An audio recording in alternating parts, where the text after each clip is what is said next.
this is also what artworks makes for me, the personal story, the connection. Can I connect to it in some sort of way? Does it take me back to some certain place? Does it take me back to some certain period of my life? That's art for me,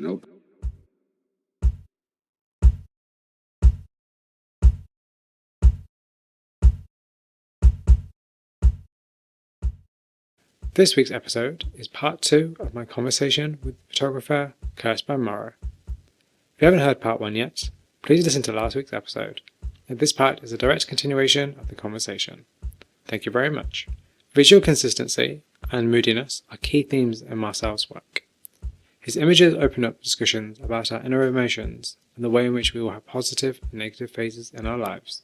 I had a great time talking to Cursed by Morrow, and I really hope you enjoyed this part of the conversation too. I mean, I think it's because you're a photographer, you're going to be so critical of yourself. Well, firstly, you're probably like everybody else, critical of yourself anyway. And secondly, you're a photographer. You're going to be critical of anything you take a picture of, whether that's yourself, whether that's a landscape, whether that's another person. You're going to be so critical anyway. That's going to be your nature. So, and actually, it's really ironic you should say that, because I actually am in the middle of making my own website. And the one thing I haven't done yet that I forgot I need to actually do that I keep putting off is take a picture of myself. So I was meant to do it I was actually meant to do it about 3 weeks ago. And now you've just said that, I'm like, wait, I might just have to do that tomorrow, because that's not what I need to do. That's why I haven't actually done the website yet, because I haven't actually taken a picture of myself. That's hilarious. I was completely forgotten about it. And now you said that, I'm like, oh, wait, I need to do the same thing. So perfect. No, I reached out to a fellow photographer, and she was like, "Don't worry, I got this," And I was so relieved, because I tried it dozens of times. I tried it a few times already, and it didn't work out. So I'm really. But also the issue is that because you're a photographer, you're aware of like the lighting, the composition, the mood. What's this going to say? What's it not going to say? It's not like you can just take an image and be happy with it. It's like you're thinking about, what is this image going to say? How am I reflected? What are people going to think? And it's like, exactly. I think we don't think about that in terms of like, okay, so how to turn it into a question. So do you think that being a photographer has changed the way you view the world? How I view the world? Yes, definitely. And it all leads back to street photography, because I'm paying way more attention to scenes, to everyday life, to everyday scenes. I'm still doing street photography. I have my Fuji X100F still with me. It's a small compact camera. It fits in your pocket. So whenever I'm going out, this is why I also stress out on my when I talk to people. I also do stress out: take your camera with you, or at least your phone. Be ready, be prepared, because this is something I learned in street photography. And even though I may go for grocery shopping, I just get into my car, drive for 10 minutes, but I might find something along the way, and you have no idea of how many pictures. I mean, not now, but how many pictures I took through the windshield, for example, which turned out to be fucking amazing. Not only the kind of pictures like with the rain and with the car in front of you, no, but also landscape pictures and so on. When you see a little bit of reflection and so, and it's an artistic approach. But this is why always take your camera with you. I always do have it with me, and since I'm doing photography, I'm paying way more attention to my surroundings. Of course, according to the circumstances that I'm in, but overall, it definitely changed the view, because it's just, I got it with me. I'm prepared. I'm ready. If I see something, I shoot something. I know it's good. It's not good. You don't. If you miss out, you will never know. And I bought this camera for this exact purpose. And as much as I annoy myself by taking it with me wherever I go, I just I made it a habit. Yeah. And when I'm going out, keys, smartphone, wallet, camera. It's automatic, or it's automatically in there. Like, you have to do it. I'm doing it by now, just because. So yeah, back to your question, definitely. That's so cool. And actually, that leads very nicely into the next question, which is there a photograph you regret not taking? Yes. There's a photograph. I read that question, and I knew already what kind of story. I knew it immediately because there's one scene that haunts me until this day. Like seriously, it was 2018 in the summer of 2018. It was already the end of the summer, and I was walking through the city, and it was approximately between, I don't know, it was maybe 5 o'clock, so it was early evening. And in my area, let me all of a sudden you heard an immense roar of an engine, and in my area this is not very common. And I look around, and there's this old Mustang. It was a black Mustang, a beautiful car. And I stood there at the street, at the corner of the street, and it was there was old music playing. It was Hotel California classic, from the Eagles, and there was a little boy sitting on the passenger seat. He had his arm. He was 10 years old or 8 years old, maybe, so young.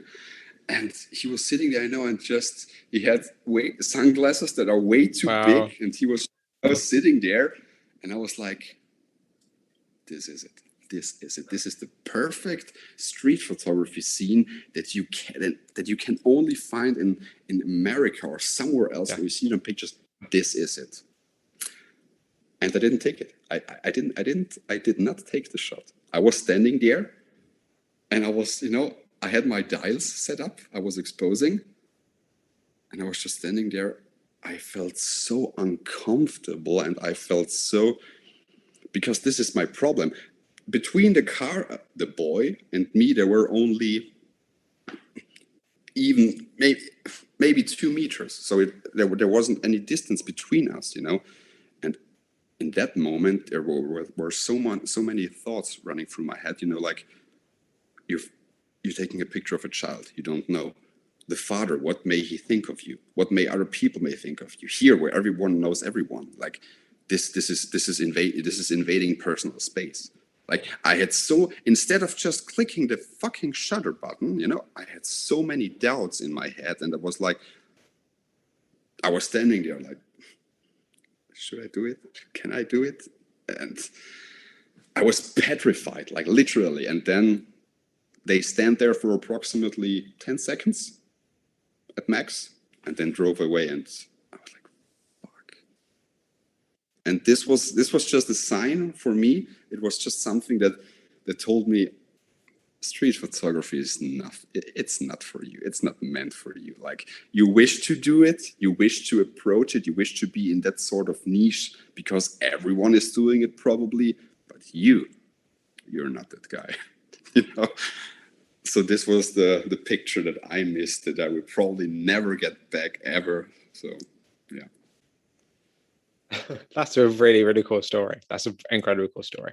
And it's a good question to ask people, because I think with photographers, there's always going to be an opportunity that you could have taken that is going to haunt you and you will remember. So I like the fact you said it haunted you, because that's exactly your response is exactly the kind of response I hope people would have to that question. So that is perfect.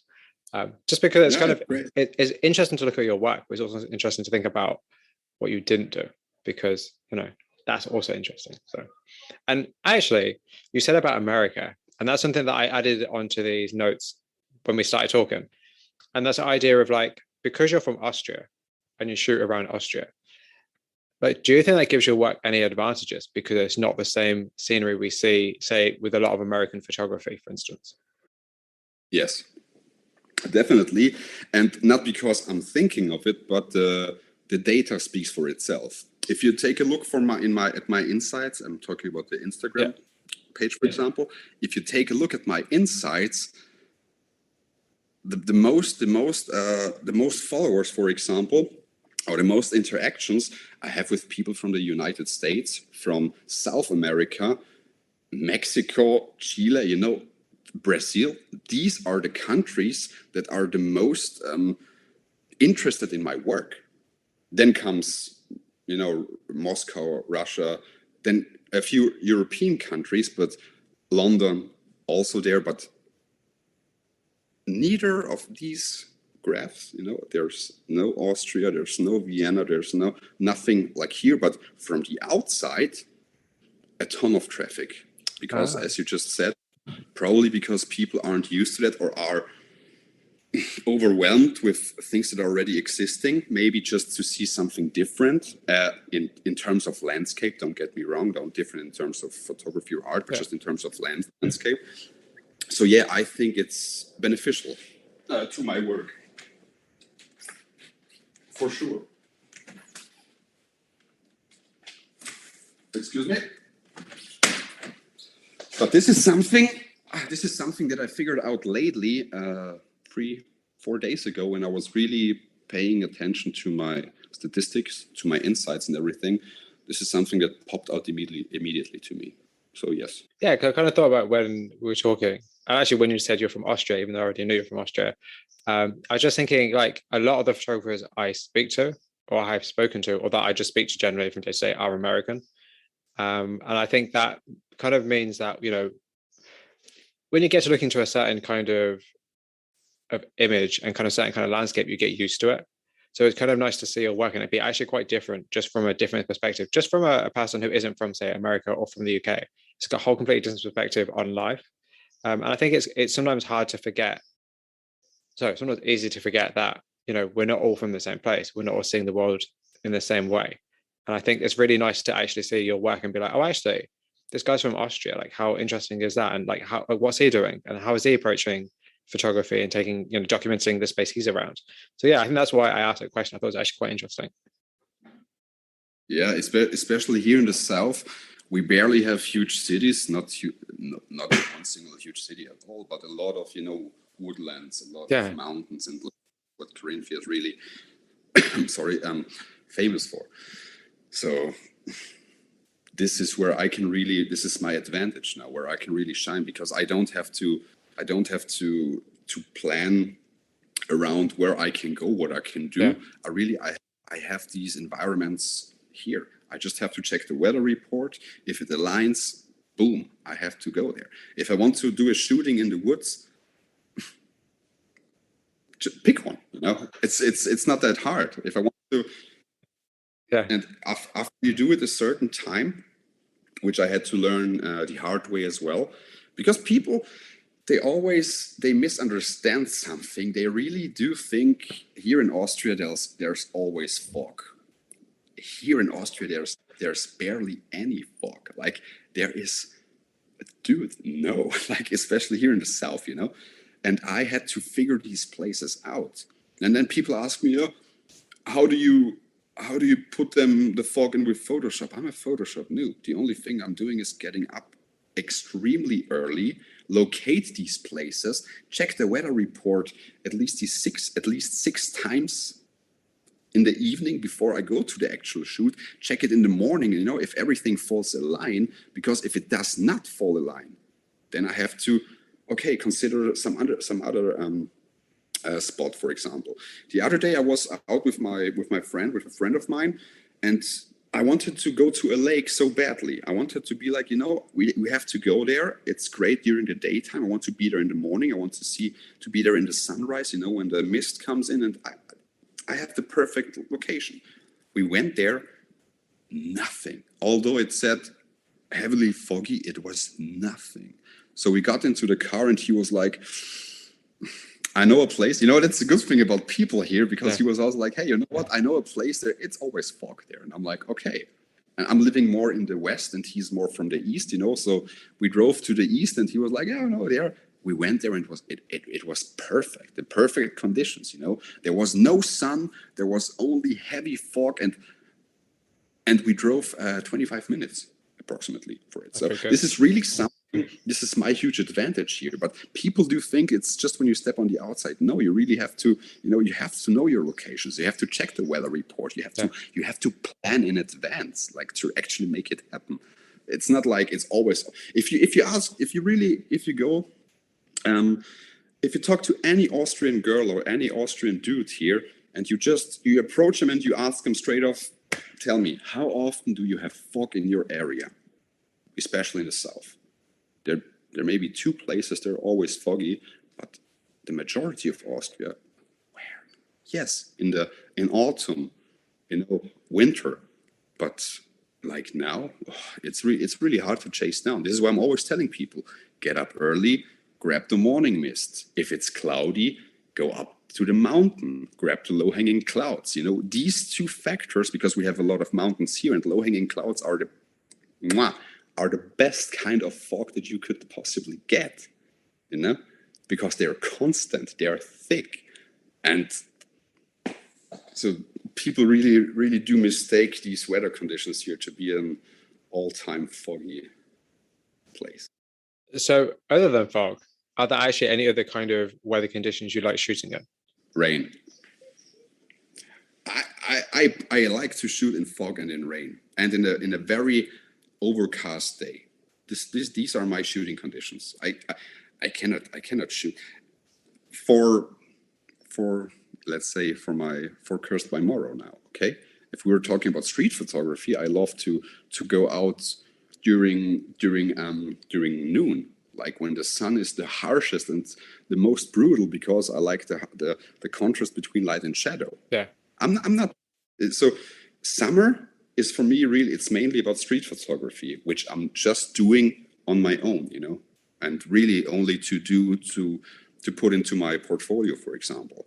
But when it comes to that kind of work, every autumn and beginning of winter, let's say the month from October until mid of December, before the snow actually starts to fall, you'll find me on the outside every day, like every damn day, because I have to provide pictures that I can use 356, 65, you know what I mean? There's 65. Days. Thank you, 65 days per year. So it's not like that I'm just like, Yeah, let's go into now. People do also mistake. I do not go out and take these pictures the majority of the time.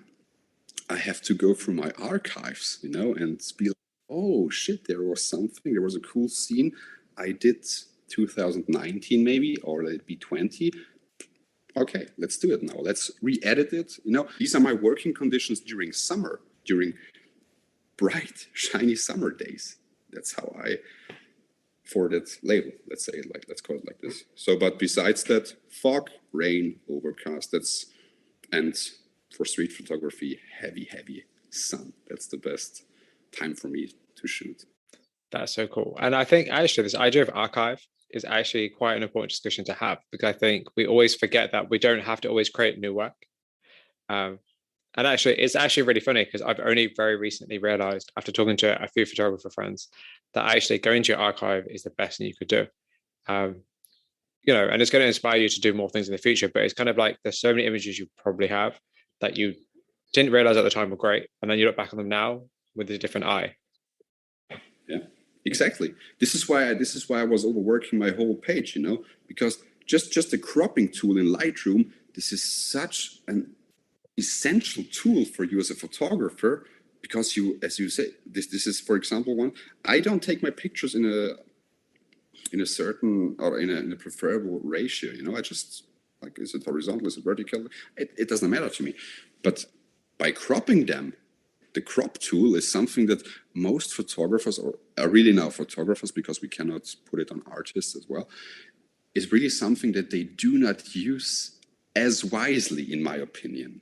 Because when I ask for people to send me pictures to edit them, which I do occasionally on my email list, for example, they send me pictures where the crop is like, the image is great, but the crop factor, how they crop it, it's like, it has so much potential, so it could be so better. It's so much better. Like, just put an extra second into the cropping tool, and you can turn one picture, for example, into two pictures. By two pictures, you could already turn one post in a carousel post, for example. It's just the approach that you have. Because I have a friend of mine, he told me, a photographer friend of mine, he told me he always shoots in 16 by 9 ratio, because it's way easier to crop that way. He never goes up like this. No, he's always doing the 60:9 because it's way easier. You can get way much more out of that kind of layout if you crop it properly together. I haven't tried it yet because I'm not that kind of guy, but maybe something to consider, That's interesting, actually. That's a good consideration in terms of like the orientation of the image. Because, I think one thing, so I spoke to the photographer, Caffeine Cowboy. I don't know if you know his work. Not familiar. I'll send it to you later. One of the very many. So I spoke to him, and one thing he said that he's really noticed is that because of Instagram, he's shooting more vertical images. And he's shooting stuff in more portrait mode as opposed to landscape. And I thought that's actually kind of an interesting consideration, because when we think of landscape images, we think of landscape orientation. And like, do you actually shoot stuff in portrait or landscape or both? I shoot 95% of my work as a whole was shot in portrait mode. Really? That's so weird. That's so interesting. I barely shoot landscape mode, like barely at all. That's weird. That's so because strange. I cannot work with that ratio. It's not because of Instagram in general, but I don't know, if I look at my prints, for example, or at my work or at the pictures that I took, I don't know. Maybe I just have, when I'm taking a picture of something, I don't have a zoom lens, okay? All my lenses are prime lenses. Therefore, I have to zoom with my feet, which I can recommend to anyone, but this is just my approach to it. Yeah. And I automatically step back to get more in the frame, okay? So I don't go as far, as close to you so that I see everything, okay? I do not frame it in camera. I'm that kind of guy who frames it afterwards. That maybe some people maybe say, oh, this is not the proper way to do. What do I care about the proper way? But this works for me so well, because then I tend to bring some sort of distance between and my work, okay? Let's say we have a shooting now. I do a shooting of you. I will take a look at these pictures in maybe 4 or 5 days. I could come home and be like, okay, let's edit them immediately. No, I do not do that. I put them aside. I let my mind and my head rest for a bit, and then I go over them in a few days again, because the euphoria is gone. You have you are not that hyped anymore about that one banger shot that turned out to be completely miserable. So you go over them again, and then you can simply, when you see a shot, you be like, just, okay, I can recompose it. Gladly, I took one step back and can recompose it completely new as I want to, instead of being completely closed up and shit. Now I have, no space between the face and the edges and whatnot. It's a good point, actually. I think that's always a good piece of advice, is to, when you're shooting images or even creating art, take a step back and then look at it again a few days later with fresh eyes, because you're right. You can get really caught up wanting to edit, or even in the edit, that you actually ruin and overwork the image. And then, if you take a step back, you might actually spare yourself a couple of hours in editing. You have no idea how often when I import the pictures, when I take the pictures, I know, okay, this one is a banger. I highlight it with 2 or 3 stars, whatsoever. And later on, a few days later, I come back and be like, what the fuck did I do here? What's so special about this picture? I do not even remember it. So what's the best? And forget about it. It's really for my workflow. It works best really just to rest your head in between the photo shoot and the editing session. It's the best advice that I could give when it comes down to editing. So that's I just gave you a bonus question. You're welcome. That's perfect. That's even better. I'm not going to complain about that. So I want to ask your opinion on the whole digital versus film photography debate, because you shoot digital, right? Yes, I shoot digital only. I know you shoot digital only. That's why I'm asking this question. Because what is your opinion on the whole digital versus film photography? Like, film is better / more, accepted, or kind of digital isn't as good. Like, what is your opinion? I'm just curious, as from photographer to photographer. I'm just curious. Yeah. When you see film photos, or when I see film photos being published or posted, you see there's an immediate feel to it. Okay, they have a certain kind of look, and I have to agree on that, because it's the same.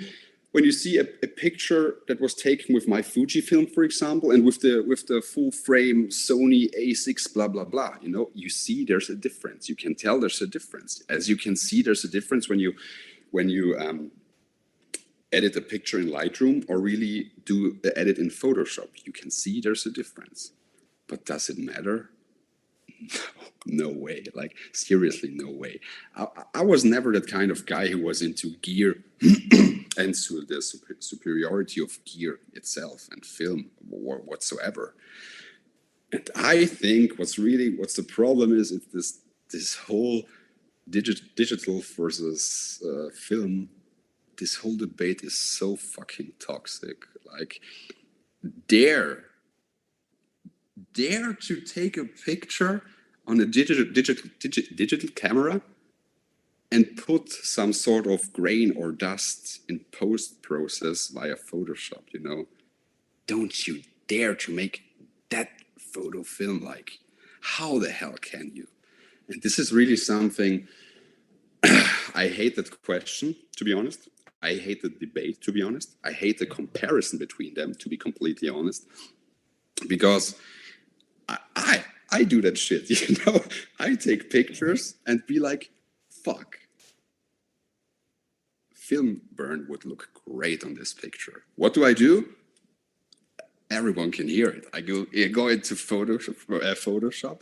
I put, you know, layer after layer, and then the picture looks great to me. But would I personally, I achieved the thing that I want, you know, I achieved the look more or less. Photography, the cameras, they should only be, you know, the way for you to achieve what you have in there, you know. Camera should be just a tool to achieve the outcome that you have already in your mind. And it shouldn't be a question how to, with what kind of tool you approach it, but how you approach it, because it's artistic nevertheless.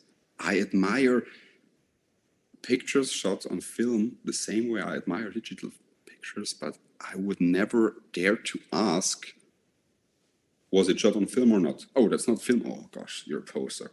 Like, come on. I just don't get it. I mean, I get the fanboying and everything, but film to me personally was also never questionable, because I can just tell.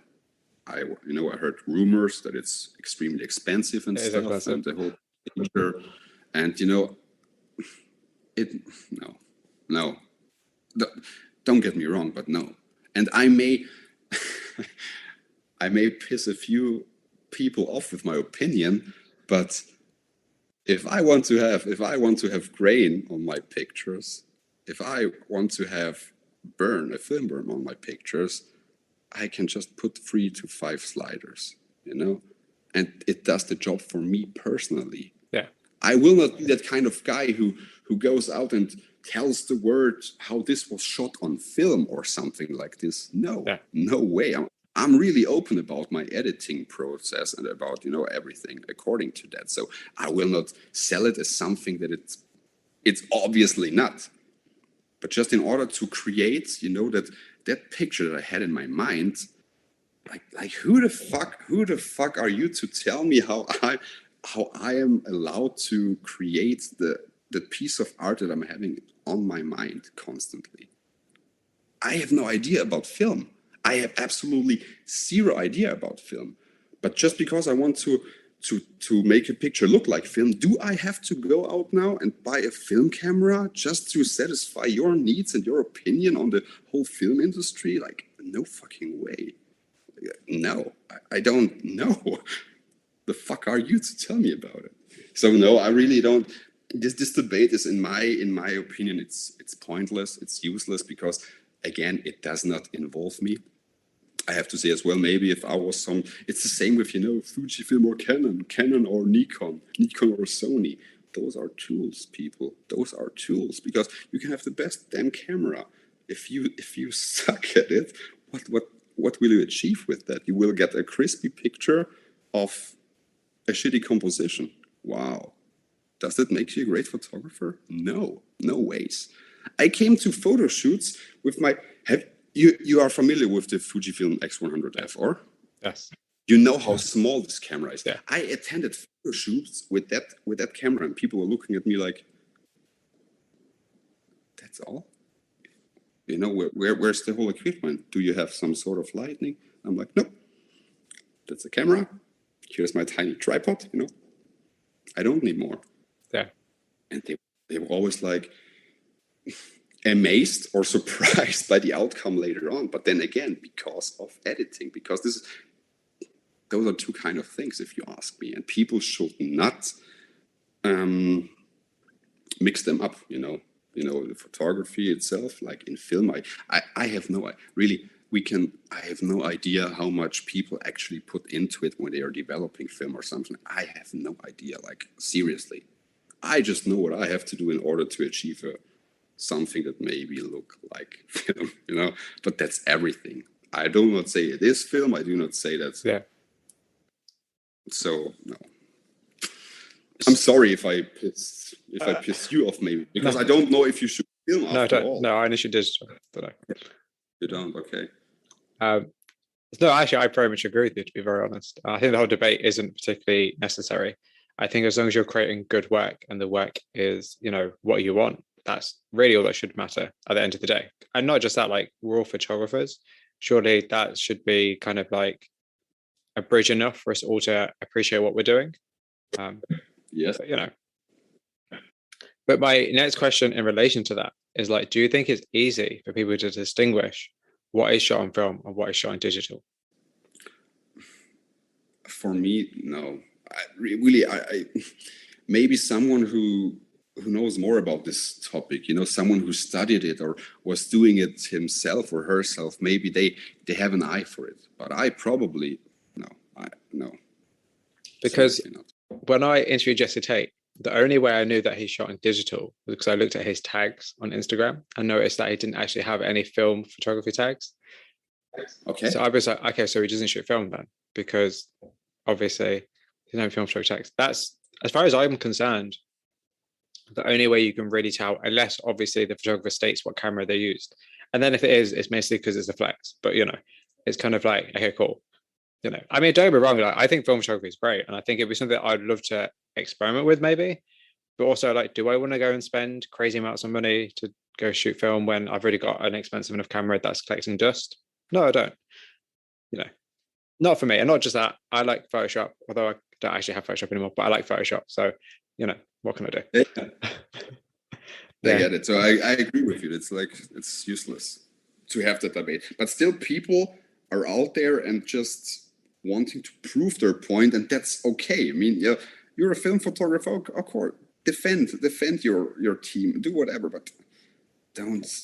It doesn't make you any better. Like, what the fuck? Having said that, though, there are artists that I know that are extremely, extremely, extremely good at creating like alternative process images, and like stuff like that is interesting. Where, yeah, okay, it's film, but it's done in such a really interesting experimental way that it becomes better than just, oh, your standard film image. There's a good friend of mine now, a lady called Amy Gladding, i.e.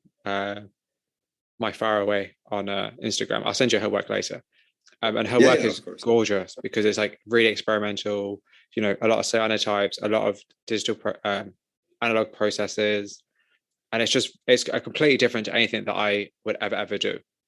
And I appreciate it so much. And it's nice to see, people can use different processes and create great work. It doesn't have to be one thing or the other. It can be very much like, as you said, like, you have a vision, you achieve that vision. How you achieve that vision really doesn't matter. The fact you just have created it. The creation is what matters. So, yeah. I'm completely with you. So, are there any other artists you'd like to collaborate or exhibit with? The girl you mentioned before? Absolutely. I'm going to send her that. Yeah. Literally, after this, I'm going to literally send her a voice memo and be like, oh, by the way, Cursed By Morrow wants to work with you. By the way, there's something. Oh, no, I'm actually going to do that. Absolutely. Yeah, that would be great. No, I am. There are no specific artists I would like to work with. I would like to work with or collaborate with anyone who's up to, because this is something that I did in the past few years, I knew I worked together with musicians in order to create a picture for their for the EP, for example.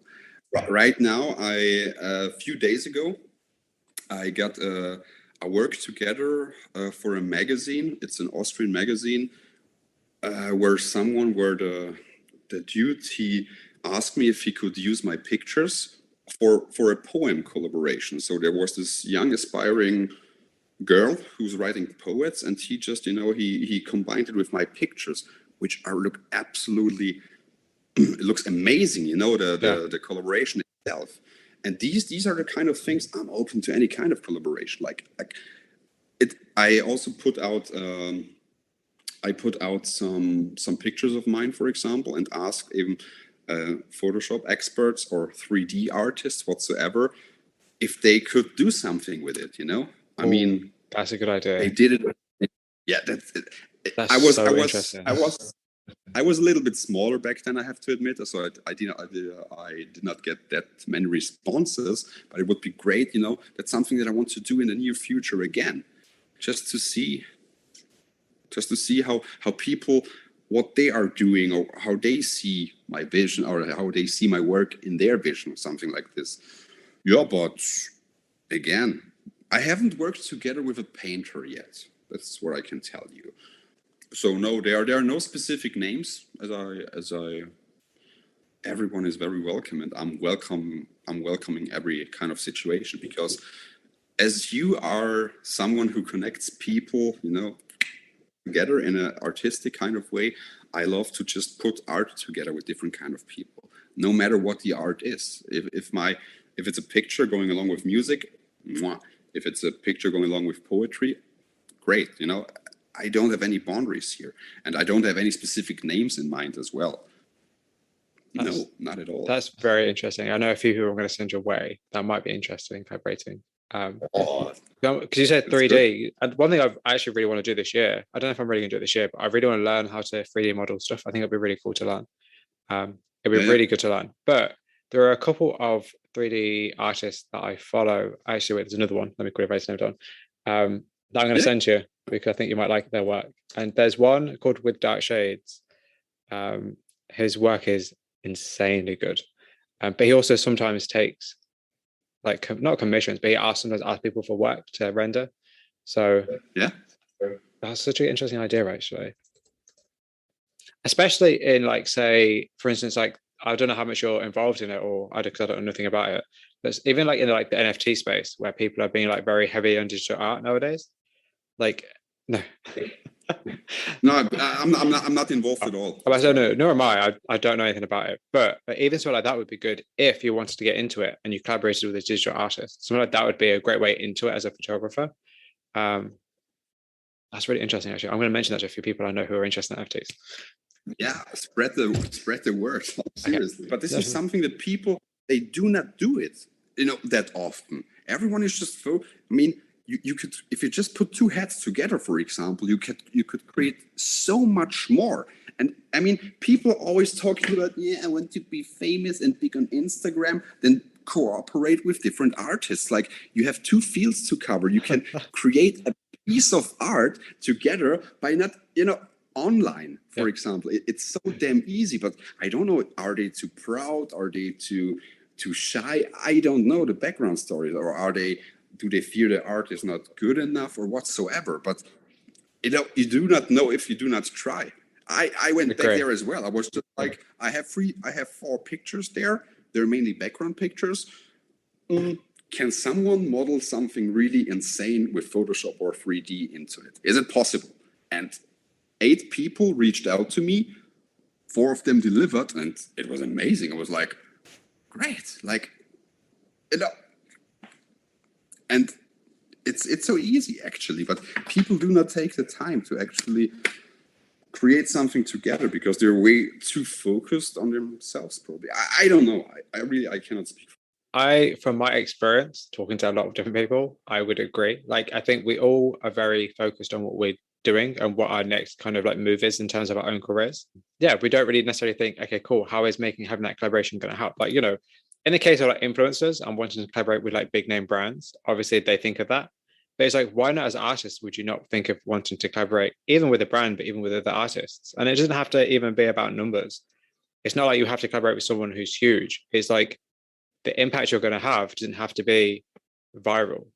It can be, No. it can still be respected and well received and great if it's not, massive. I think sometimes we mistake things going viral for things being good, because as Rihanna will tell you if you ask her, because she's one of those artists that did go viral and she does go viral quite often, it's not all it's cracked up to be. And it doesn't mean that you're going to have the longevity you think you're going to have. It's good for short-term sales, but for long-term goals, it doesn't necessarily work. So hype is a dangerous thing to be swallowed by. Yeah, like seriously. Absolutely. So my next question for you, we have about 7 questions or so left. Is that okay? Yeah. If you have 8 or 10, I don't mind. Perfect. So what, in your opinion, what does it mean to be a successful artist? And how did you measure the success of your own work? Yeah, that's a pretty great question. Because the first thing that comes in mind immediately is numbers. That's first, we are so driven towards numbers that everyone would say automatically, at least at the first impulse, they got numbers like followers, money, these kind of things. And it makes sense because we are living in this kind of strange grinding culture thing, where you have to make some profit out of it in order to be passion almost. But I do think, especially after the thought that we had the talk we had the other day, how do you measure? I think it really comes down to the talks in general and to the feedback, to the feedback that's really honest and that's also criticizing. For me, let me evaluate. For me, is it when someone, they can always tell me, you have a nice picture, you did this great, you did this great. Okay, I have the numbers on my side.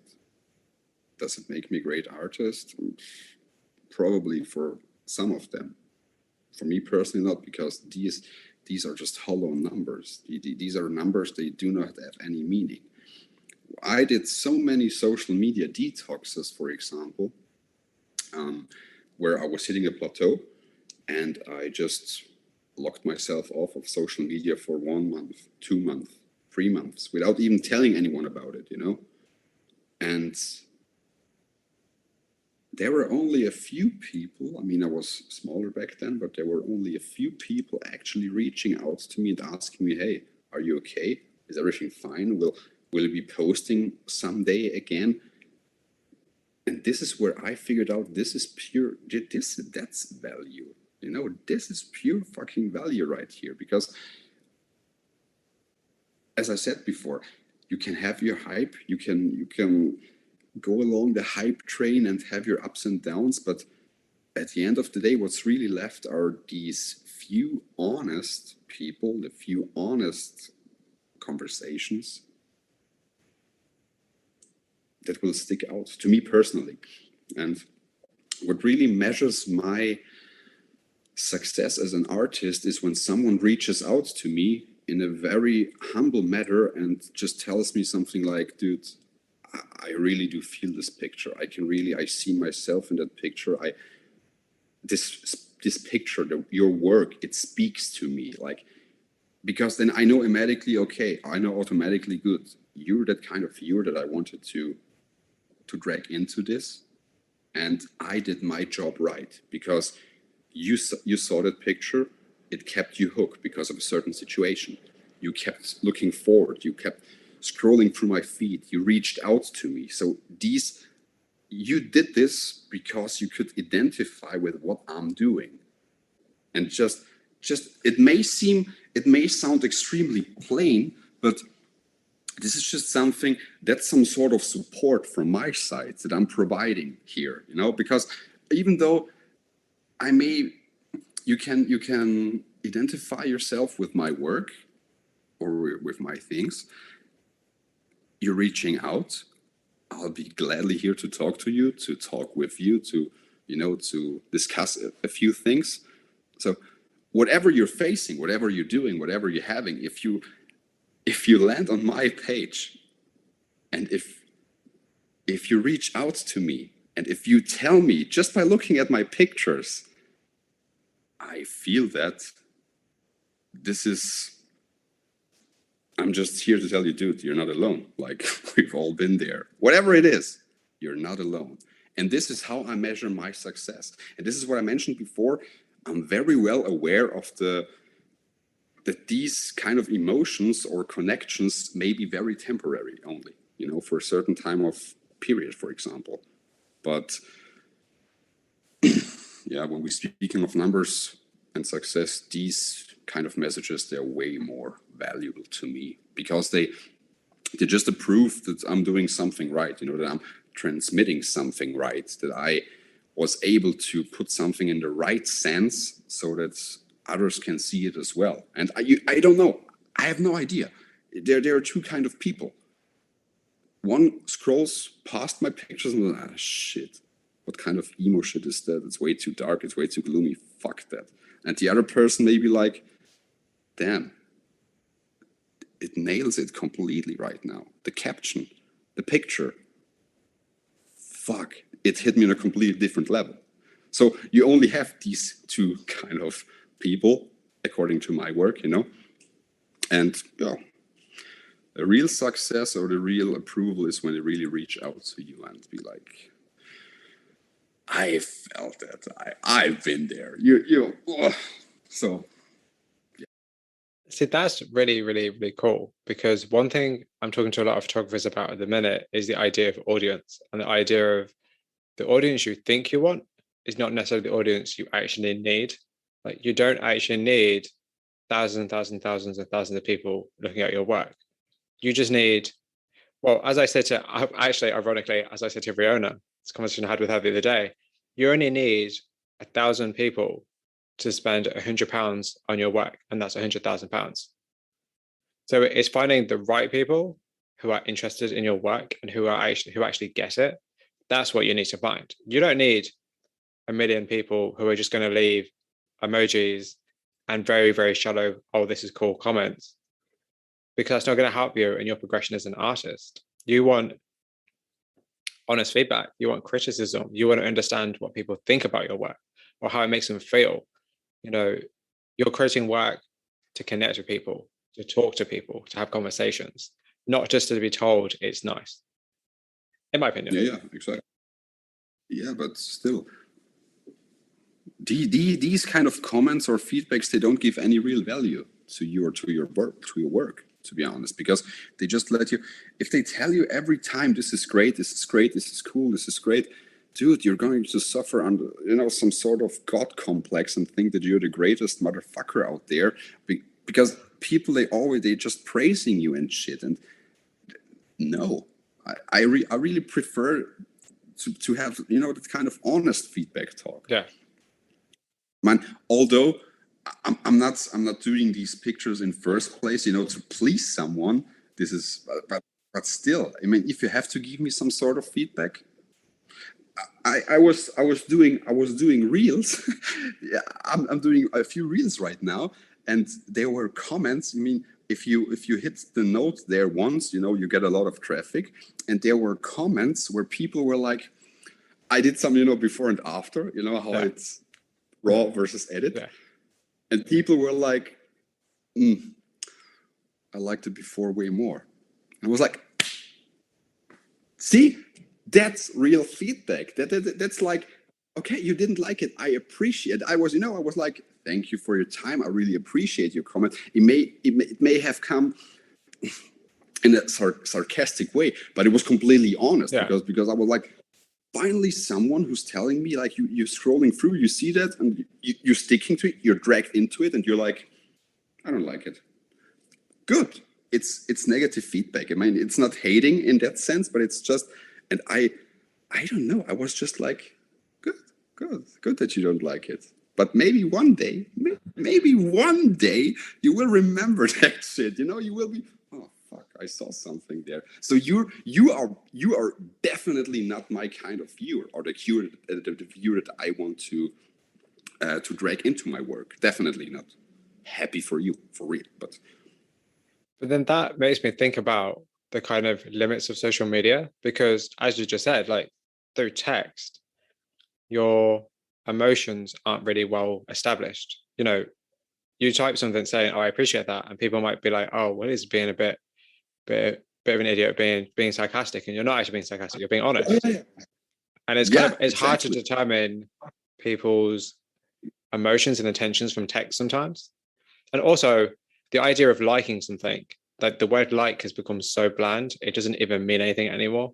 Like everybody likes everything. So for someone to like a piece of work doesn't actually mean anything. What it means is that they support what you do, but then it doesn't even mean that. It just means that they took the time to press a button because they didn't have anything else to do with their time, which we're all guilty of. But I don't know. For me personally, I like social media. It's cool, but I definitely, the more I use it and the more I'm on it, the more it kind of flattens out. Like it's all just a bit, okay, cool. You know, like isn't it crazy how somebody you might really like, maybe there might be a photographer that you absolutely adore, and they like one of your images, and it sets you up for the day, and you feel so great, and you feel like, so happy. Like, but why? Like you achieved something.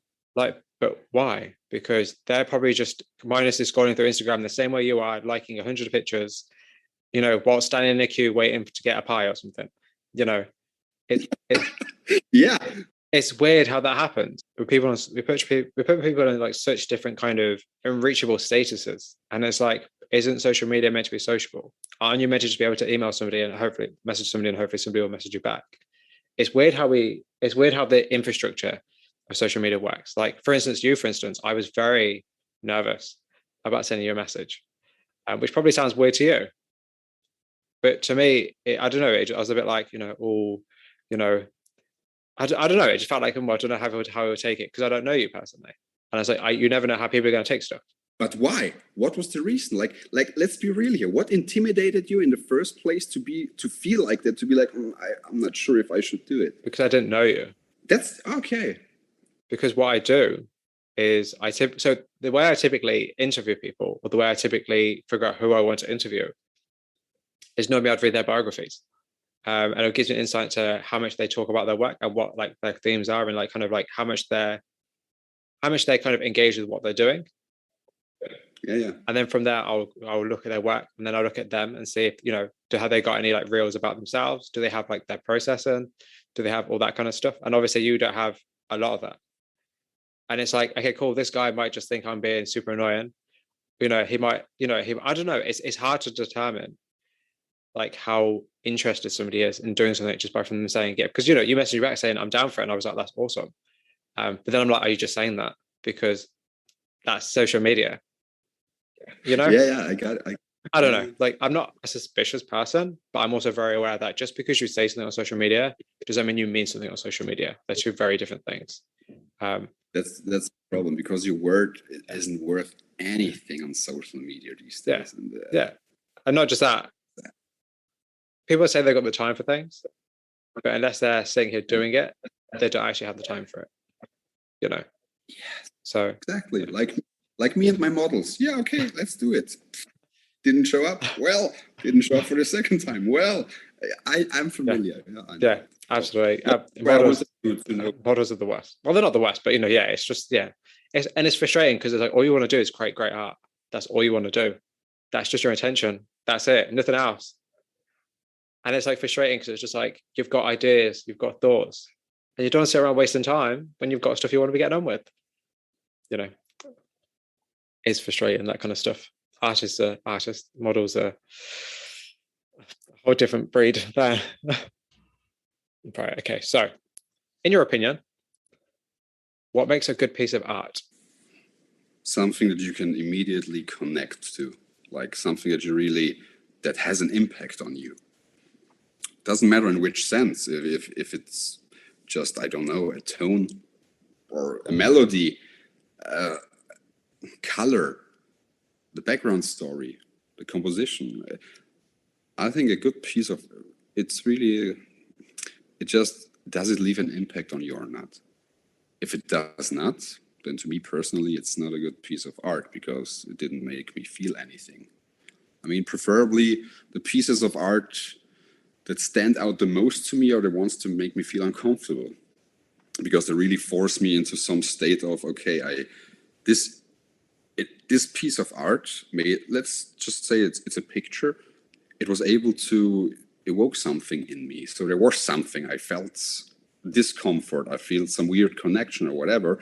So that I do not want to look away then. I'm not that kind of guy who's like, oh shit, I'm not going to face that right now. But I'm like, I want to know what was that one thing that really got me there, like that took me back in time, if you would like to say so, or that made me feel a certain thing of a certain place I maybe have never been before. It doesn't have to be like this. It could be just the story from, for example, a poetry piece I read the other day, where you really feel like you've been there. She described it so precisely and in detail that you really felt like, well, it made me feel like a déjà vu, like, what, have I been there with her? Because, and this is that kind of things that matters to me, and which really giving the word art a meaning, in my opinion. So the second part of that question, which is, what was the last image or piece of media that you saw that impacted you, and why did it have such an effect on you?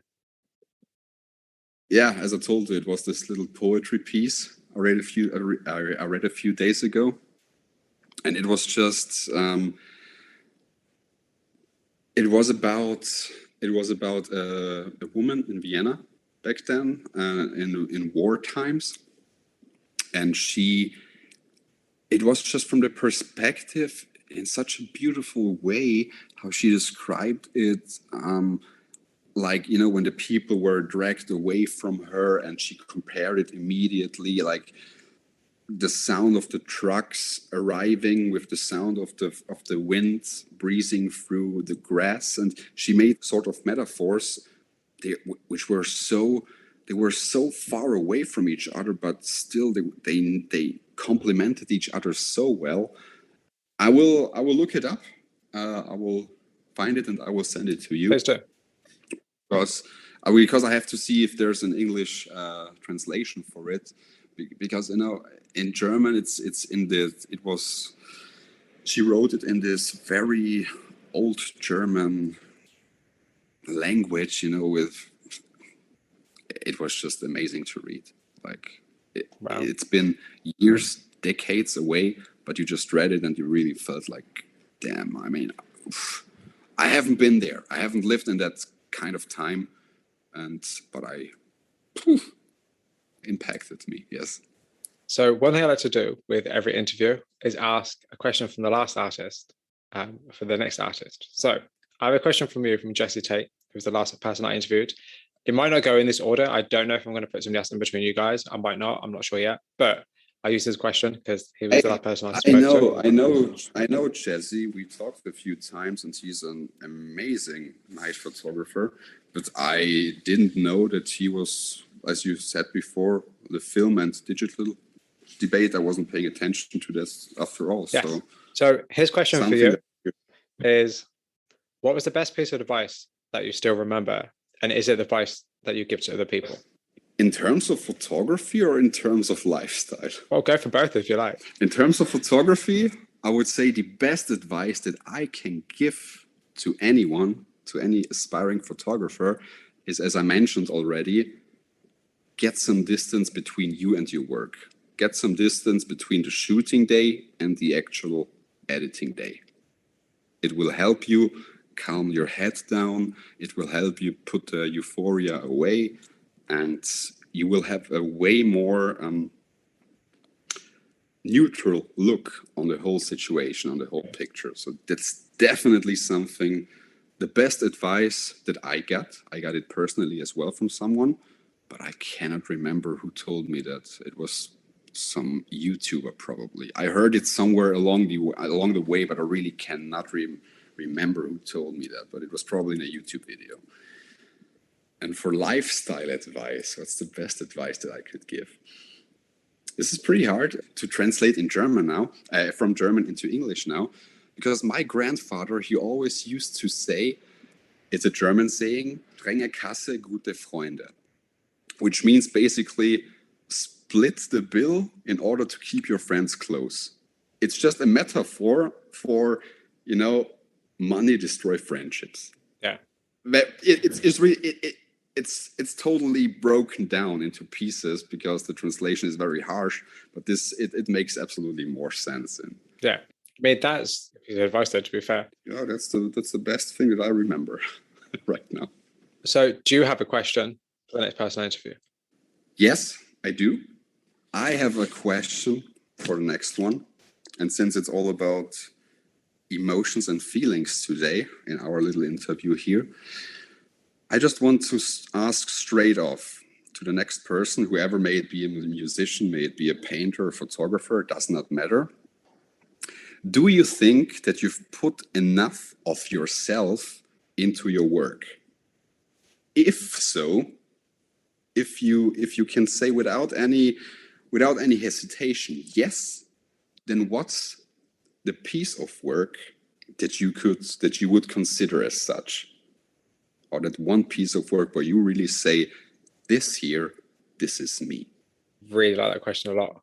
Yeah, thank you. I thought about it a bit.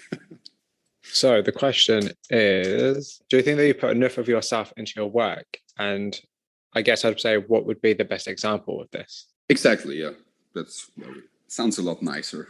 I was about to say, oh, I do this for a living. I don't do this for a living, but I do this for often. So I know what I'm doing. No, that's the thing. So a lot of people are like, oh, your questions are great. And it's like, it's just because I've done it so many times. I kind of have an idea what I want to ask people. And you have to remember, the whole flying free world is very selfish. I'm doing it because I want to know certain things about you and your work. That's really the only reason I'm asking these questions. Yeah, that's totally cool. Okay, well, actually, so whilst I'm typing this, I've got a question for you. So a question from another artist, a good friend of mine, called Ryan Dean Haas. He's honestly such a great guy, and he's going to be annoyed because I mention him in almost every interview. His question isn't really a question, it's more a discussion me and him had. And we were kind of talking about the idea of the personality and the skill of an artist, like which is more important? It really depends on, because it depends on where you want to be seen, as I think. Because in art in general, or in photography in general, most of the shit that would get you success or clout is just networking. It's just putting your work out, doing this, doing that, promoting yourself more or less. In way too often, or may it be every time, but I figured out it's way too often that the art itself doesn't actually count. So the skills themselves do not actually count, but how good you can market yourself. So therefore, I would say your personality, because the personality is what you have to market yourself. And if you have a lame personality, or if you are not into that, or do not want to put that on display, let's be real. How many people will actually be like, he's skilled? There's a few of them. But if you're really chasing clout, and if you're really chasing that sort of hype, I want to break through. Not even only on social media. Don't get me wrong. This is I think it's a general problem in arts, that you really, if you are not behind it, if you are not promoting it correctly, if you are not marketing your label or your whatever you may call it, then the chances for exposure are not as high. That leads me to a question that I didn't write down, which is, how do you market your work? How do I market my work? Not good enough. Absolutely, I'm too late. Like I'm too lazy. Because I was thinking, seriously, that's really good advice. But how much of that do you actually do? No, I'm doing. As soon as you said that, I was like, I know exactly what I'm going to ask him next. Yeah. Oh, you got me there. No, I'm not doing it. I'm not doing it good enough, and I'm well aware of that. But then again, with me, it's just I'm not. You saw with our conversations, for example, that were going on and off. It's first of all, I do not have the time, and when I have the time, it soon becomes so overwhelming to me that I like to go back into my shell and be like seriously not.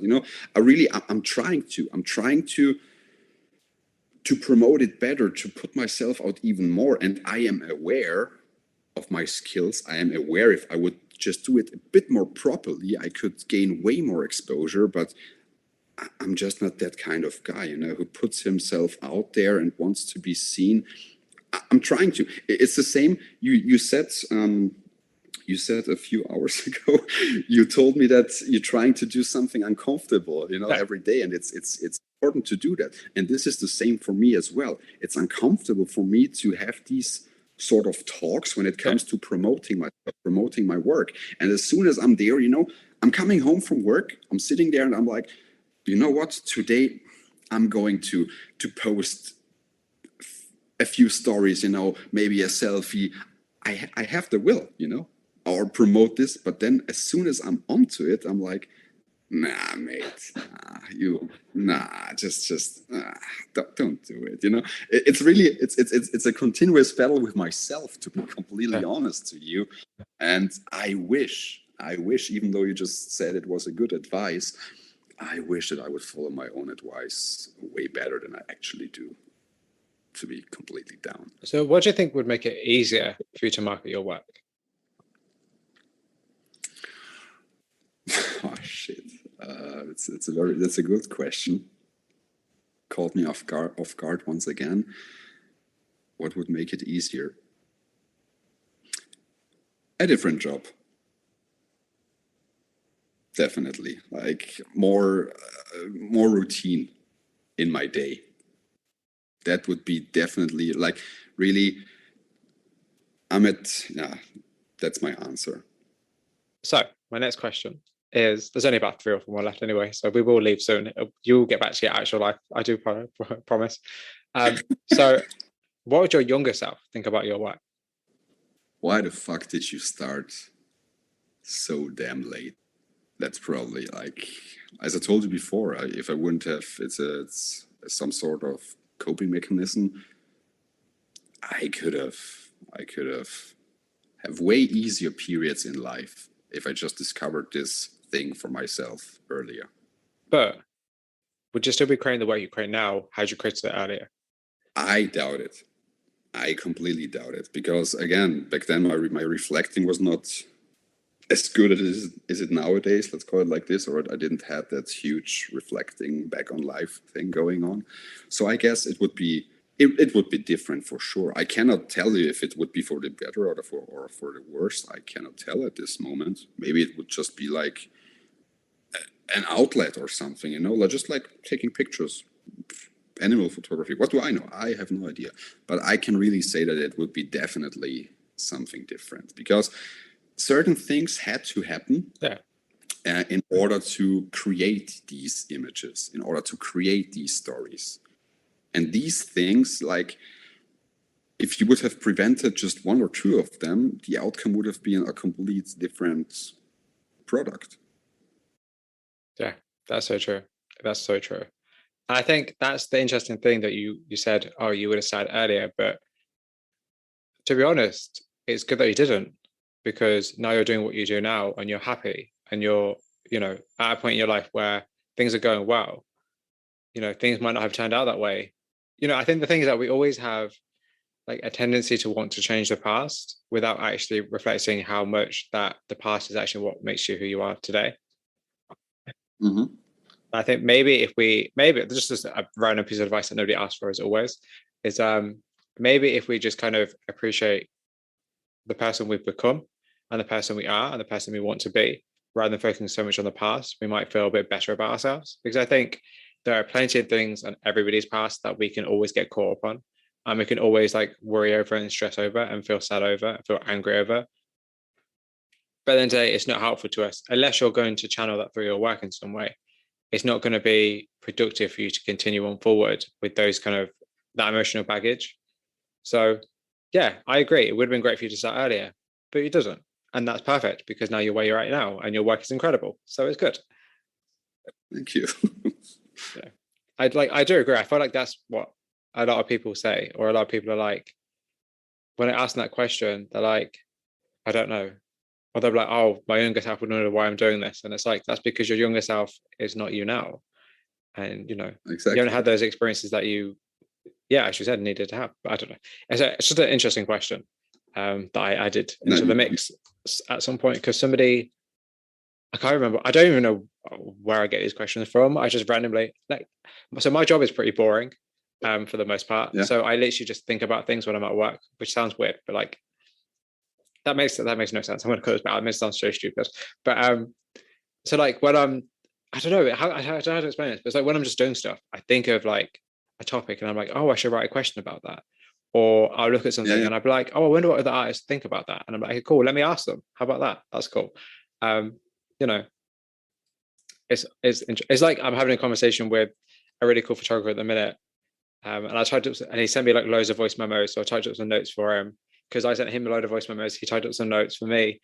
So I typed up some notes for him, and I was like, oh, actually, he mentioned a few good things that I'm going to ask him in next interview.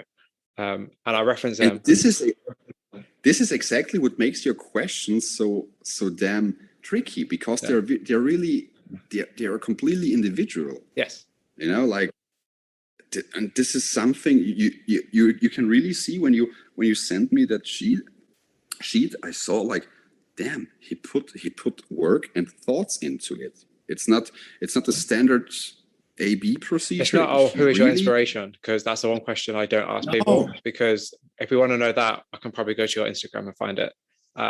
Or I can just look at your work and I'll probably know. So because you really sat down, you went through my work and you were like, oh, that's interesting. I would like to know about that. And for me, for instance, you hit me with one question. You totally you hit me off guard completely with it. Like, there was this question about the void chapter, for example. Yeah. And the captions, and I was sitting there, and I was like, okay, he really digged through my page is currently at the moment it's not filled with or overwhelmed with pictures. Yes, I know. He got into that. Yes, and void chapter, for example, was the first project that I started after the cleansing of my page, after the reorganizing of my page. And as I told you before, it's like I came back from shallow to really meaningful stuff that had some deeply impact and deep meaning to me. And as I produced these pictures, I wasn't even aware of that. I saw it by the amount of traffic they gathered. For example, when you take the whole void chapter, to make it understandable for you and for the people, these are, because we're speaking of numbers here and people relate to numbers, I got over, I don't know how many likes just on the first post, for example. The second post, over 22,000 likes. The third post, over 20,000 likes. It really went on. And for me, it was like, what changed? Like, what changed? What did I do differently now? And I was like, okay, I know I had to cope with something. I had to come up with something. And I put way much more work into editing. All these emotions, everything that I couldn't talk about, I put it again into pictures. And this was just something, because I asked the question a few minutes ago, do you put enough of yourself into your work? For me, this was a clear sign, okay, mate, you're back at it. Like, people notice these things. But I'm the kind of guy, as soon as I'm working something off, it's back there in my diary. It's back there in my photographic diary. I do not go back there. This is why I also deactivated the likes on my posts, for example. I do not care about how many people like these. Not because, I only get, hundreds or 200 likes. No, it's not the reason. The reason for me is these things, they do not matter to me. The Void chapter, it was such an important series to me. It was the most important thing I personally ever did. It was my most successful thing, but I didn't pay any attention to it because I just wanted to get it out, just to get it out, to put it in pictures, to put it out there, to maybe look back at it someday. When you mentioned the Void chapter, it was the first time I told you, I don't have many posts on my pictures, but I went back there because you mentioned the captions. You mentioned how important are captions in order. And I went there and I was like, fuck. Like, look at you today. And you've come a long way. Like, it was amazing to see, because I didn't pay attention to it that time, or the time I was working on these pictures, when I was working on these sets, it's not the same time as today. Like, everything I had, I put in there, and I let it out, and it was a closed case for me. But you, with your question, you forced me more or less to go back there and to take a look at it. So, to look at it from a completely sober perspective, to really look at it once again while time has passed, and you were just like fuck, I feel it the same way today as I felt it back then, but I just feel so much more relief with it, just to have it out there and just to look back at it. And this is something I cannot explain myself properly here in English. I wish I could go even deeper into this topic. But the thing is, I decided something when I read that question, which was 2 days ago, excuse me. I decided that I'm going to turn the whole Void chapter into a photo book, definitely. I'm going to do really a limited edition of these things because, again, it's the most valuable thing. I'm maybe going to do 5 of them, really, like a really limited edition. But I was working already yesterday evening. I was putting the pictures together, and just by this push from your side, the subconscious push into that direction to force me to take a look back at your work, to take a look back what was the matter, what was the impact that forced you to create that kind of work. It just was like, shit, I achieved something. When I closed the Void chapter, for example, I achieved something with it on a personal level. And this is where I really decided to do something with it. And I wasn't even aware of that, until I got back to it. Maybe, who knows, if you wouldn't have asked that question, and if I would have gotten back to it in 6 months from now, who knows? I'm pretty sure this would be the first time again that I had to force, to force myself to look at these things. Because for me, it's really like, it's, as you mentioned before, it's a diary. It's something like you put it out and maybe you go back someday, but not in near future. And I'm that kind of guy, when I'm working on something, once it's out. Like, this is why I don't have any notifications. I don't want to be notified if it does well or not. I don't want to be like, okay, let's see how many likes does it. No, I do not care about these things. It's really just getting rid of that emotional emotional burden. I don't know the English word, but the luggage. Yeah, emotional baggage. Emotional luggage. Yeah, thank you very much. That's the thing that I was looking for. Just to get rid of these things. And once they're out, I do not really care about them. Again, as you mentioned it, I had to go back to it, and I decided, fuck, I have to turn this into something. First of all, for myself, because, you're just here at this level, and all of a sudden you're there at this level. And, and I wanted to turn it into a little project as well. So.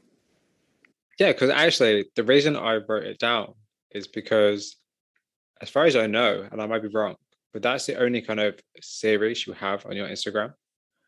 Because I feel like that's more of a collective series, and the rest of your work is almost entirely different. there's for me, like there's a separation between the two. I just think it's kind of interesting to note how there is that separation. And not just that, I was a bit like, to be honest, so I looked through it and it's like chapters 1 to 9, right? Exactly. And Yeah. I was like, where's chapter 10? And then I was a bit like, why is it? And I'm genuinely quite curious. Like, why did it stop at 9? Because that seems like an odd number because it's not a round number. So I'm just like, it's not a round number. But like, why did it stop at 9? There's no real reason behind it, to be honest. I mean, actually, the concept of the Void chapter was actually that we had 22 chapters in general, like as a whole. The concept was really 22 with different kind of scenes. So overall, it would have been, let's say, 50 to 60 pictures, maybe, all in all. But as I had the concept down, I had, for every aspect, for every picture, I had the caption, my thoughts, whatever, it was everything very well crafted together. But as soon as I started to work on it, as soon as I start to go into it, let's just say the process of overcoming it happened way faster than I expected it to be. And this is why I cut it down immensely from actually 22 to 9. I also have to say it was also a reason was because each and every chapter of it took me at least 1 week to work on it. At least 1 week. There were I think there are 2 posts in there with 10 pictures.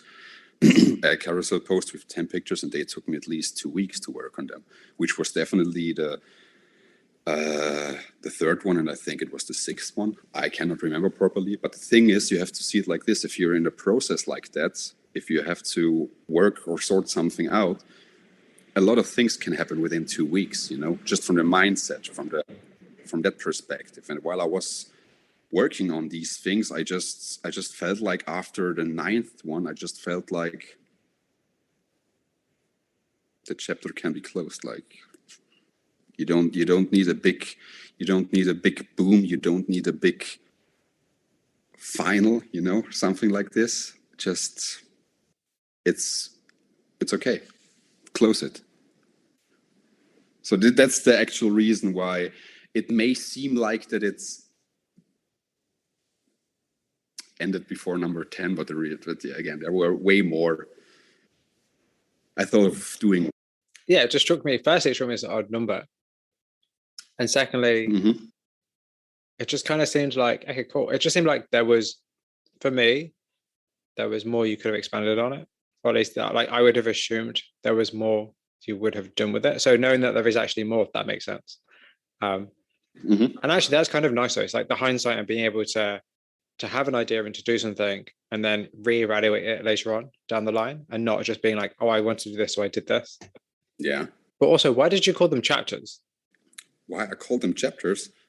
I like to, how should I say? I like to go through certain periods, for example, as sets. Okay, let's call it like you have there's this one story, for example, and you're working it off in one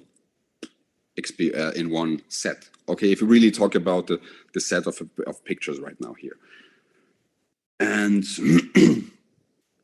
the different chapters, they just display my different states of mind at that time, and there's everything in there from self worries to grief to everything is in there. It's not like every emotion is a single chapter. It's not the case, but it's just like the different states of mind at that time, where I really was like, okay, today I'm going into the woods. I'm going to start to walk around the woodlands the whole damn day and think about these certain aspects of the situation, for example, and let's see what the outcome is. So and it was also chapter wise, because I could not face it all at once. I needed to to approach it step by step. And again, as I told you, if you're working just on one chapter, for example, for 2 weeks, you do not need the fourth or the fifth one, because you already have these kind of stages within these 2 weeks, So I just wanted to separate it a little bit from each other. This is why I started to pair it up, because I really wanted to get some contrast between them, to showcase, for example, my thoughts during the day versus my thoughts during the night. Getting up there again, getting into the day, working, living through the day, and then again, there comes the night time. I just wanted to display in a very rough way how it was living from day to night, more or less, within that period of time. So I could have easily made a lot more of them, and if I would be faster, I could have put out one every single day. But we both know that this is, for my work at least, it's not possible to do that. Yeah, not just that. It's, as you always said earlier, like, it's quality over quantity at the end of the day. But the thing is, like, the reason I ask is because I think the word chapter is a really curious word to use, because it denotes to like a wider story, and denotes to the idea of like, there's a start, there's a middle, there's an end. And not just that, like, I kind of feel like it has a lot of connotations. Like, that word, it means a lot of different things, because you could have just said collection. You could have been like, or just set. This is a set. This is like the first set, void set 1 or void collection 1. But you said chapter, and it just makes me think of like, obviously narrative is a very important element in your work, but it makes me kind of think like your work is just one long continuous story. It's your story of your journey as a person, not even necessarily as a photographer, but as a person. Yeah. It's just a nice way to kind of round that out, I think. I don't know, and not just that, like, how, after putting chapter in the title, how did you ever not think of doing a book from it? That's what I don't understand. Yeah, no, that was because it also stands out, probably. And I mean, it's very flattering to hear this now, because for me, when you look at your work from day to day, from when you all these editing hours, you cannot look at it. Yeah. You cannot stand it anymore at some certain point. And as I told you, once the story is out, once it's written off of my head and my heart or whatsoever, then it's done. I got it. But now in hindsight, it's great to see that I achieved something, because it was a really important chapter, important chapters, plural, to me. And they have been the most important in my life so far. And as I told you, they have been the most successful ones. They have been the ones who got me the most traffic. But that's just something that I did not pay attention to. But it probably was, now that you mentioned it, because they different each other from everything that was before and everything that came afterwards. Yeah. And for me, this is what I'm talking. And this is, again, because we had that question earlier on, that's how you measure success. This is something that I can say that I can now look proud of, because you said that, because you already mentioned it in the question, because before we even had that talk, you gave me some sort of approval that I was like, you have to turn this into something physical. And this is the kind of backlash that the approval in terms of what's success for you as a photographer actually is. Success, truly. Perfect. Oh, wow. I'm glad that helped without trying to. This is perfect. Yeah. Right. So we have 3 more questions. That is it. So. Yeah. Do you think that artistic freedom exists? Oh. No. I do not think that artistic freedom exists, especially not in our modern world or in the world we're living in today, because where everyone is getting offended by everything and anything, artistic freedom, it's a dangerous thing. It's a dangerous thing to do, if you ask me. Dangerous in terms of we rely so much on the opinion of other people that we barely, or there are only a few people out there who really are willed or are going in to bite the bullet, you know, to be like, no, this is artistic freedom. I don't care if you hate me or not. I'm doing this because it's, no, most people will not do it. And it's just like, look at social media, for example, where everything is censored, okay? Yeah. Whatever it may be, if it be, you as the artist, you have to censor your work beforehand, before you even post it online. Because you know already there's no such thing as artistic freedom as it maybe used to be or was. Because if I cannot put this out the way I want to, it won't be, no one will see it, you know. So we are very intimidated by these numbers, even if they're just likes, even if they're just followers or something like this. And I think the numbers, they truly cut out the artistic freedom. I do agree with that completely. But have you ever censored your own work, or are there any kind of ideas and themes you want to explore, but you've decided not to because you know it wouldn't be received well? No, actually, no. I never had to censor my own work. I worked with female models together already, especially my older work. There are a few pictures where it seemed like they are naked, for example, but I just make it seem like they are. You know, I just gave them a crop top to wear, and again, as I told you, it's just the processing, Yeah. you know, cropping it together so that people may think, oh no, there's a naked girl and blah blah blah. No, because not because I have to also add, not because I want to censor the work that way, but because this is just, okay, how do I put this right? Wait, let me just rethink.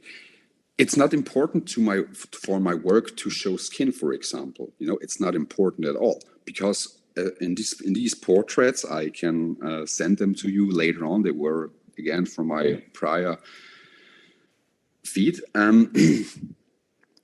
I just made it seem like the girls were naked, but this was not the point at all. It was just in a sense of aesthetic, okay? It was just in a sense of, okay, there's no clashing colors. There's a free neck. You can see a little bit of décolleté. So, you know, there was really just skin against color, for example. So, but this was the only way of censorship I ever did. No, wait. Now that you mentioned it, I once was shooting with a girl, an amazing model. She was a nude model. And, you know, we were shooting and she took her shirt off and her bra, and she was like, is it okay like this? And I was like, fuck, nah. No, you know, that's not appropriate for my work. We have to, no, we you know, I was so uncomfortable because I do not intend to shoot nudes or something like this, because for my kind of work, no, it does not work. So, but we were doing some work with the red paint, which will come back eventually in near future. And I have to censor it, you know, I have to censor it or frame it in that sense to censor her breast, for example, you know. Like, this was so subconsciously, but it happened. And I was thinking about it later on, like, dude, you just did censorship, but not because of Instagram, not because of that, because I couldn't care less about that kind of censorship, but because I didn't want to have my name, my label, my brand compared to some nude work, you know, like, nah. That's not the thing what I was aiming for, and therefore I had to censor it afterwards. And now that you mentioned it, yeah. Yeah, it's just kind of interesting to think about. I think we all, but then even like topics, like if you want to talk about, like, you know, a topic that maybe people don't want to necessarily hear about, or maybe, you know, polarizing, I think stuff like that is like, we all kind of cater to the system, really. You know, in many ways, you know, whether you think you do or not, there is always some element of the work you produce where you're thinking about the end goal of people are going to see this. Even if it's just like, you know, you're taking an image, you're like, oh, is this good or not? You know, you're aware people are going to see it. So therefore you're kind of like thinking like, there's always an element of notification system. I think it's something we don't really talk about enough, I don't think. But yeah. So the second to last question is going to be, how would you like to develop your practice in the coming year? Whenever a year starts, I mean, this whole new year, new me bullshit, I'm not following along with that, okay? But I'm approaching it in a photographic or at least artistic kind of sense. When I started out, for example, I had the goal for 2018 was, since I did street photography mainly, the goal for 2019 was to do more portraiture work, and I did it. Then the goal was something different, to go more into, landscape photography. I did it. Then to change the look of your pictures, I did it. So, I mean, I set these goals, at least 2 goals for the year, and so far I achieved all of them. I really cannot say that I haven't achieved anything, or none of them. But for this year, when January came in, I think the most important turn on this year in sense of photography is going to the direction that I'm heading towards right now, like turning it way more into a brand, way more into a label, like with stuff from on the outside, like websites, to really to put yourself more out there. That's that point of view. And the other one is just to bring back, as I mentioned before, to bring back something I started in 2018, and that's the color work, like to do way more again with the hue that I'm having right now, to do more sort of creepy portraits with color, more or less. So these are my 2 goals for this year. But being aware of the current circumstances, it's hard to, but one of them is definitely going to be pulled through. And if I can find another, at least enough models, I'm going to rip off the second one as well. Like, the main priority is really to establish the brand way more with websites and so on. Have you heard of the photographer J.J. Brandon? J.J. Brandon, this name, it rings some bells. I'll send you his work later. He's from New York, but he does like this really interesting, quite like kind of creepy vibe images that are really, really cool. Yeah, of course. Yeah, of course, Brandon. I'm following him. I just saw it. Because when you said creepy portraits, that's who came to mind. Yeah. Yeah, I've got a lot of people I'm going to send you. A lot of them you'll probably already know. But yeah. No, I will show you. I will send you later on as well something that I had in mind, or at least something from my prior work. But yeah, he is amazing. Like, just hearing his profile, So my last question for you is going to be, what are you currently working on, and where can people find more about you and your work? Oh gosh, that's okay. What I'm currently working on, everything that we didn't have so far. I have 3 books right now in the making. One of them is going to be the Void chapter. The other one is going to be something completely different. Like, it's a nightmare collectionist. It's something really like something you haven't seen from me before, like in terms of colors. Like, it's more on a dark bluish side. And this is something that will never show up on my page, but I want to print as a book for myself. And, also doing a limited edition of it, because I think that the main audience or the main core, they should have to have some advantages. They have to, you have to have certain kind of perks. And this is something, since I will not put it out on my page and I will do it for myself, this is something that I'm going to do. And the creepy portraits that I was working on since 2018, this is my latest project, which are also going to find their place in a book. Definitely. I hope by the time that we that you broadcast this, that they will be out already, and the website will be out already. Hopefully, and therefore there's only 2 ways to reach me. Either way, you have my phone number. If you don't have it, you can only find me on Instagram, at Cursed by Morrow, or via email, which is also linked in my Instagram page. But everything else will hopefully be out at the time that this. Okay, so one bonus question. Yeah. Because the last question is never always the last question, because somebody says something, I'm like, oh, I've got one more question. So why is creating a photo book so important to you? Because it works as a whole. It works as a set. I saw it now with my prints here.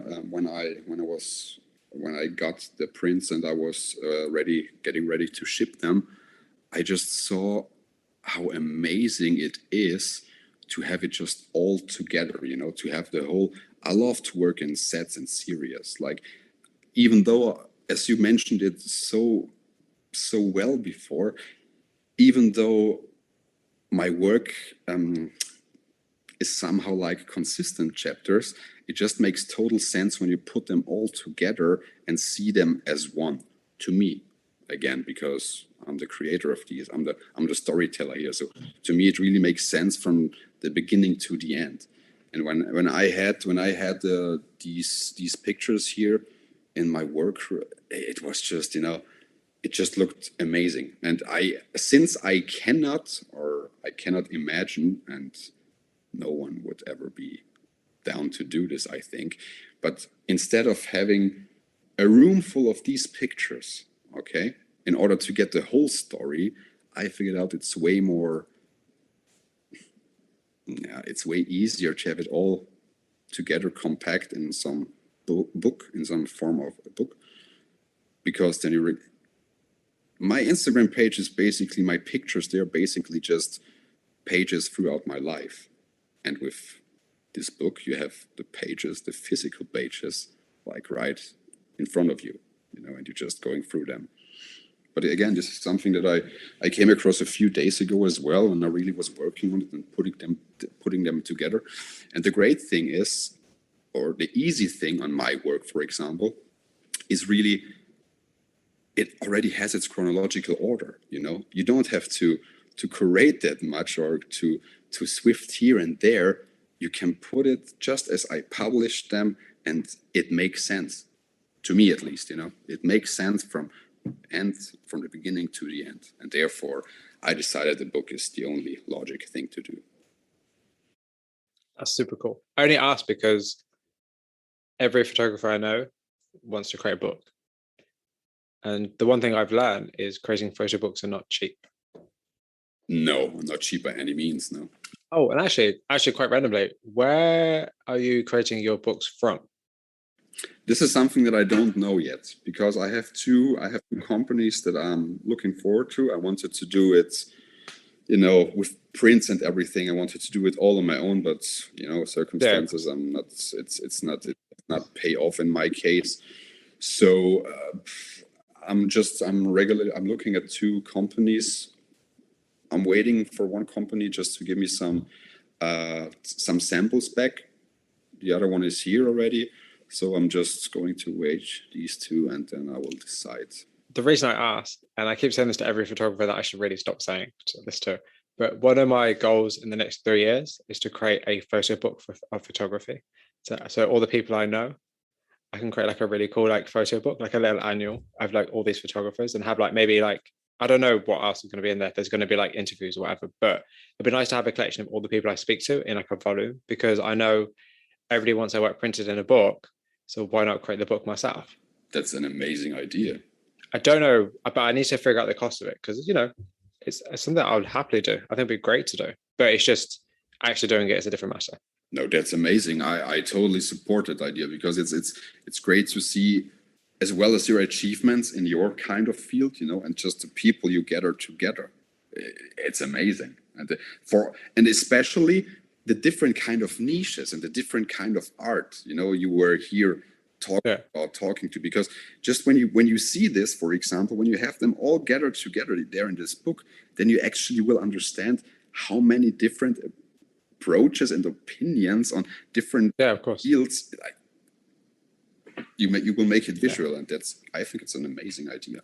I think it's really an amazing. That's something I'm thinking about. Just especially for photographers, I know that everybody wants their work printed. I'm like, why don't I just make a book, and that way everybody get their work printed? Yeah, simple as. It sounds really simple, but then I'm like, wait, that means I've got to spend money doing it, and it's actually got to take time to do it. No, it's worth it. I think, but I think it'll be worth doing though. It's something like I give myself 3 years because it's like I don't know how much it's going to cost, and I don't really know. I haven't really thought about it. It's like an very initial idea, but I was like, oh, we should get like a forward written by Todd Hido or Henry Film, because that'd be cool. So either of the two would be pretty good. But I don't know. I haven't really fully thought about it yet. But it's something I keep saying to everybody, which I should really stop saying. Just do it. Just go. One day someone's gonna turn around and be like, "Where's that book?" And I'm gonna be like, "What book?" you promised. You promised the book. What kind of book? Say, well, this is the thing. I haven't promised anything. I've just said. You mentioned. I'm thinking about it. Totally cool. Yeah, of course. I think it's a good idea. As we said earlier, just because you say it's on the internet doesn't mean that you mean it. So true that. Right. Okay, Marcel. Thank you so much for your time. Like seriously, thank you so much for your time. No, thank you. I appreciate it. I had quite a few things to talk about. So.